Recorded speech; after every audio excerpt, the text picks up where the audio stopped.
தூத்துக்குடியில் பல்வேறு இடங்களில் நடைபயிற்சி மேற்கொண்ட முதலமைச்சர் மு.க.ஸ்டாலின் அங்கிருந்த மக்களிடம் உரையாடி வாக்கு சேகரித்தார். செய்தியாளர் ஷேக் மதார் இணைப்பில் இருக்கிறார். ஷேக் மதார், வணக்கம்.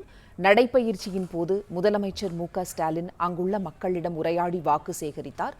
இது குறித்த விவரங்களை சொல்லுங்க. வணக்கம். தென் மாவட்டங்களில் உள்ள திமுக கூட்டணி வேட்பாளர்களை ஆதரித்து தமிழக முதல்வர் மு.க.ஸ்டாலின் பிரச்சாரம் மேற்கொள்ள சென்னையிலிருந்து நேற்று தனி விமானம் மூலம் தூத்துக்குடி வருகை தந்தார். வருகை தந்த அவர் நெல்லை நாங்குநேரியில் நடைபெற்ற பிரமாண்ட பொதுக்கூட்டத்தில் திமுக கூட்டணி வேட்பாளர்களை ஆதரித்து பேசினார். இதைத் தொடர்ந்து நேற்று இரவு சத்யா ரெஸ்டாரண்டில் ஓய்வெடுத்த அவர் இன்று காலையில் நடைபயிற்சி மேற்கொண்டார். அப்போது தூத்துக்குடியில் உள்ள காமராஜ் காய்கறி மார்க்கெட்டிற்கு வந்த அவர் அங்கு நடைபயிற்சி மேற்கொண்ட அவர் மார்க்கெட்டுக்கு வந்த பொதுமக்களிடம்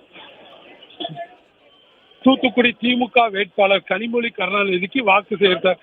அப்போது அங்குள்ள பொதுமக்களிடம் தாங்கள் எப்படி இருக்கிறீர்கள் என்பது குறித்து கேட்ட அவர் எங்கிருந்து வாரீர்கள், காய்கறி விலை என்ன என்பது குறித்தும் விவசாயிகளுடைய நிலைமை என்ன என்பது குறித்தும் கேட்டிருந்தார்.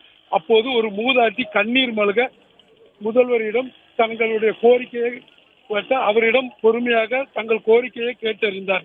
இதைத் தொடர்ந்து பொதுமக்களிடமும் வியாபாரிகளிடமும் தொடர்ந்து ஒவ்வொரு கடையாக சென்று அவர்களிடம் தங்கள் குறைகள் மற்றும் நிறைகளை கேட்டறிந்த அவர் தூத்துக்குடியில் திமுக வேட்பாளர் கனிமொழியை ஆதரித்து உதயசூரியன் சின்னத்தில் வாக்களிக்க வேண்டும் என அவர்களிடம் கேட்டுக்கொண்டார்.